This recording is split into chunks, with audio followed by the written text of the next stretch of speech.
Саламатсыңарбы балдар? Кыргыз тил сабагыбызды баштайбыз. Бүгүн биз силер менен жаңы тема менен таанышабыз. Андан сүйлөмдөрдү түзөбүз. Суроолорун билип алабыз. Темабыз искусствого кызыгуу. Ал эми грамматикадан сүйлөмдүн баш мүчөлөрүн үйрөнөбүз. Сүйлөмдүн баш мүчөлөрү жана баяндооч. Сүйлөмдө ким эмне деген суроого жооп берет? Ал эми баяндооч эмне кылып жатат, эмне кылды, эмне кылат деген суроолорго жооп берет.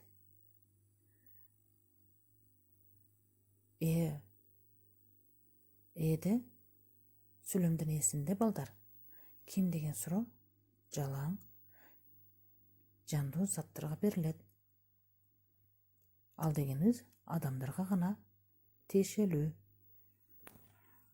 Ал эми эмне деген? Бул жансыз заттарга берилет. Сүрөттү карайбыз. Ким?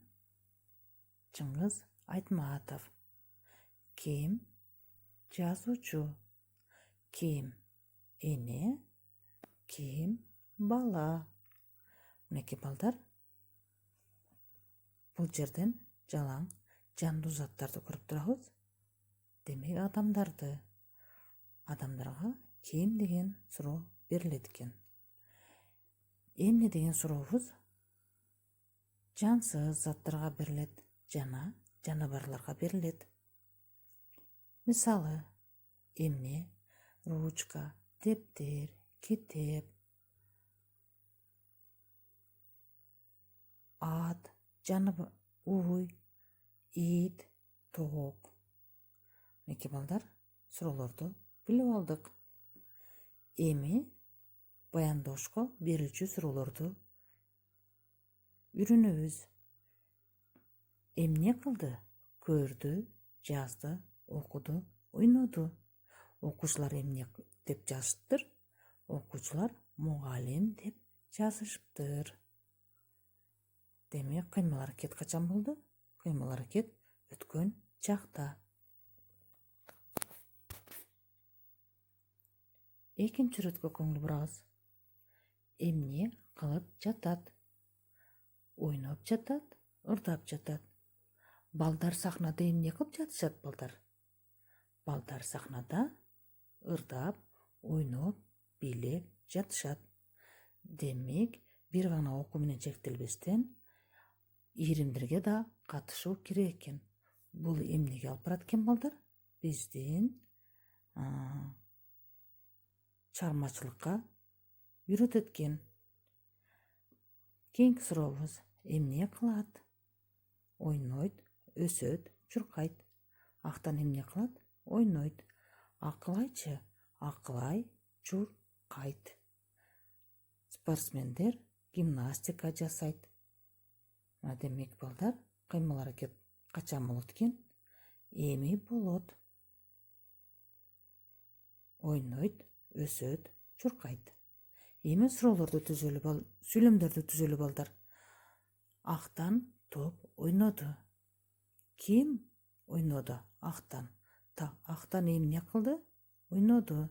Сүйлөмдүн ээси бул жерде актан, баяндоочу ойноду. Кийинки сүрөт. Бийчилер бийлеп жатышат. Кимдер бийлеп жатышат? Бийчилер. Бийчилер эмне кылып жатышат? Бийлеп жатышат. Сүйлөмдүн ээси бул жерде бийчилер. Ал эми кыймыл аракеттин азыр болуп жатканын билдирген сөздөр бийлеп жатышат. Демек, кийинки сүрөткө карайбыз. Окуучулар театрга барышат. Кимдер театрга барышат? Окуучулар. Сүйлөмдүн ээси окуучулар. Ал эми сүйлөмдүн баяндоочу барышат. Азамат балдар, эми сүйлөм түзөлү. Ким эмне кылганды жакшы көрөт?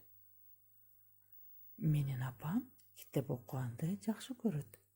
Бул жерде Сүйлөмдүн ээси апам. Апам китеп окуганды жакшы көрөт. Баяндоочу көрөт. Мен театрга барганды жакшы көрөм. Ким театрга барганды жакшы көрөт экен? Мен. Демек, сүйлөмдүн ээси мен. Барышат баяндоочу. Мынакей балдар. Эми үйгө тапшырма. Сүрөттөрдү карап, сүйлөм түзөбүз. Баяндоочуну табабыз балдар. Баяндоочуга 2 сүйлөм, эге 2 сүйлөм.